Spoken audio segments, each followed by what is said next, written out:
And beyond World One's Bruce Harrison has been reporting live from Ground Zero in Hong Kong. Bruce, what are the conditions of Joshua Wong's bail? Well, at this point, as you said, 10,000 Hong Kong dollars each. I don't think people were expecting them to be granted bail so quickly after their arrest, especially because there's much concern that Beijing has been behind this pressure to see these pro-democracy activists locked up ahead of a weekend of rallies.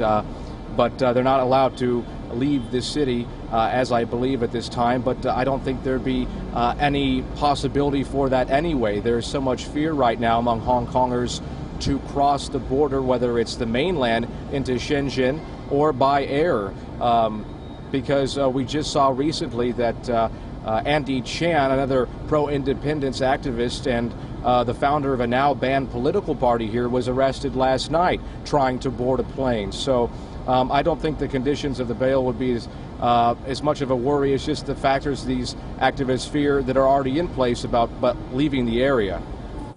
But Bruce, why was he arrested in the first place? Was there a fear that the weekend protests would flare up?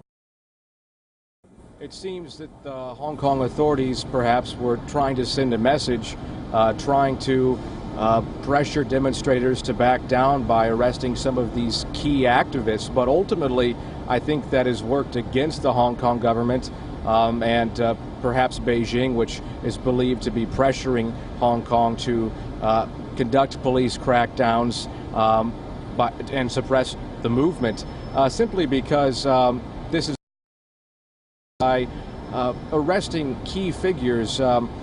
That's by no means going to stop people from gathering on the streets of Hong Kong. This entire summer they have used wildcat tactics and social media and different applications over smartphones to gather without a central figure doing any of the commanding. It's a very fluid movement. So I think the government here has only angered the demonstrators.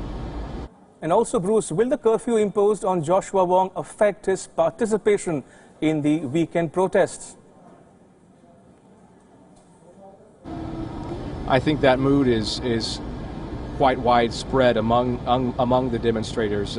If you were to get on social media at any point today and see the outpouring of support for Joshua Wong and Agnes Chow, as well as Andy Chan and some other pro-democracy activists that have been arrested within the last few days, they've been called heroes. They've been called, heroes of the movement. And like I said, these arrests are only going to perhaps propel these pro-democracy demonstrations longer beyond the summer and into the fall even perhaps. The mood here right now is continue to push forward.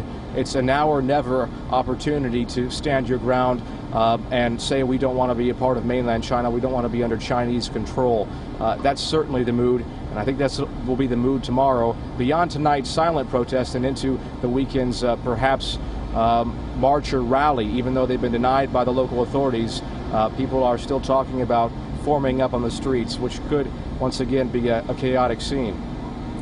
All right, on that note, Bruce Harrison in Hong Kong, thank you so much for that update. Appreciate it.